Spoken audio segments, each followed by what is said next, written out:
Hi, this is Pete Lyons with Let's Play Salesforce, and today we're doing another Einstein Analytics sneak peek video of the Spring 18 release. So first thing we're going to be taking a look at tonight is the can edit data prep recipe permission. This permission is new this release, and it's going to allow you to have a more fine-tuned control over the permission sets that you create and what you do and do not allow your users to do. Moving on, our next updates that we're going to be taking a look at are in the data flow editor. So I've got a real simple data flow here. I'm just grabbing accounts and contacts, augmenting them together, and registering my data set. Real simple. So let's take a look at what we see on the SFDC digest node that is different now. So now we do have some metadata updates that are possible directly on the data set. Previously, we would have to edit the JSON for this. We can choose the data type. We can also insert a default value, declare whether or not the field is multi-value, and adjust precision. And precision is going to determine the length of decimals on integers. So next, what we have, what if we just wanted to, try this trash can button and get rid of industry? Go ahead and hit save, and we're prompted with this pop-up here about propagating field changes. Now, whatever does that mean? Well, basically what that means is it's going to roll that change downstream on your data flow. So previously, if you removed a field from a digest, if you were using that field for an augment, or if you do any slices with it, I'm not 100% sure if this will catch references in compute expressions. My guess is no.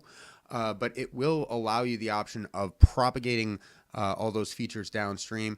If we hit the Learn More button, it's going to take us to the help doc related to this. So let's go ahead and hit propagate.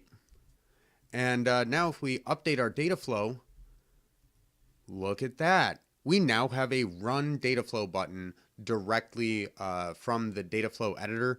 I believe I actually showed screenshots of this in the previous video and didn't even notice it. It's that natural of an addition. Really glad to see it there. I don't really need to run this data flow. I just want to click the button. Table's got a nice enhancement this go around. We now have the column option. So real quick, the data that I'm displaying here is just a static step that I created with a couple of columns on it. Think of it like a mini data set. So we're going to go to this new columns tab. And we're going to choose a column. First, we're going to choose our display column. And we'll see that I now have the ability to choose whether my text is left, right, or center. I'm sure you've seen aligned text before, but it is nice to have. And we also have the ability to bold things. So another really cool thing we can do is if we switch over to our value column, you might be wondering why there's a URL in there. And that's because we now have the ability to display images with their URLs. So you'll see that I've loaded up some adorable kitty cats surfing. And I also have, again, the ability to align that, but more importantly, to change the size of the cells themselves. So let's put this up to about 175.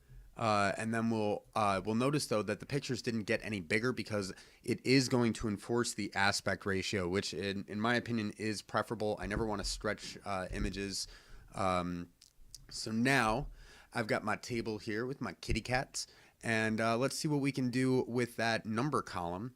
Looks like I can choose to show this as either text or as a bar because it is a measure field. So I'm going to choose to show that as a bar.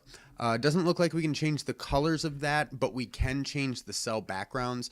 I'm curious to see if we might be able to do some interesting stuff with transparency, but my guess is no.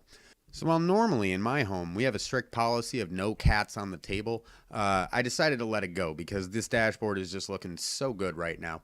And speaking of looking good, we had an update last release that's gotten a nice little polish to it.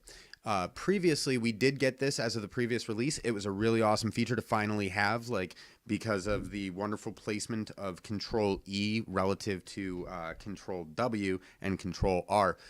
Now we wouldn't accidentally lose our work if we hit one of those buttons by mistake. We do get this pop-up that asks us if we want to stay and continue. So I think I will.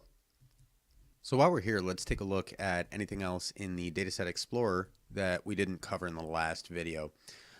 So I'm going to add a grouping here, and I'm going to change this measure and add 2 more.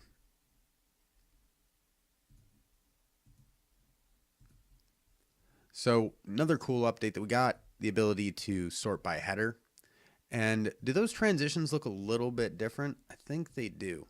There's definitely been some updates to some of the animations when changing chart types. Oh, did you see that? That's really cool. It like unshuffles itself. Let's see, we got scatter plot. Scatter plot, kind of cool. Always been a big fan of the scatter plot. It's really hard to interpret, but it is a really cool visualization. One of my favorite. Hard to find the right use for it though. Donuts. Let's switch donut to a stack bar. Oh, we get that nice slicey uppy effect again. Going over to the waterfall. Vertical dots. This is real clean. I like this. Oh, nope. No sand key for you. Can we do a geomap? I bet we can do a geomap. Yep. We'll have to move around some of our measures here. And something you might have noticed if you were watching the left side of the screen while I was going through those different transitions is that additional fields that are not supported by your current visualization type are just going to get kicked down into this additional field section. And if we wanted to see the behavior on that with dimensions, we'll kick it over to the stack bar. I'm going to add another grouping. Watch the animation on this one. It's really nice. Pew! So if I switch this back to something that doesn't support a second dimension, like the donut, it's going to automatically trellis it. I would actually kind of prefer this got kicked down into additional fields. I'm not, usually when I want to trellis, I'll let you know. But, you know, it's a reasonable use for a dimension that doesn't support the chart type. Best way to get all that information on the screen quickly. So that's all for tonight, but make sure to tune in for part 3, where we'll be covering updates to the APIs as well as other backend functionality, hopefully the release notes themselves. And for those of you who like when it becomes easier to learn how to use this technology, there have been some really cool updates to help in training, and you guys are not going to want to miss out on that. So if you've enjoyed this list of spoilers as much as I have, please let me know. Like, subscribe, comment, tell a friend, and as always, thanks for watching.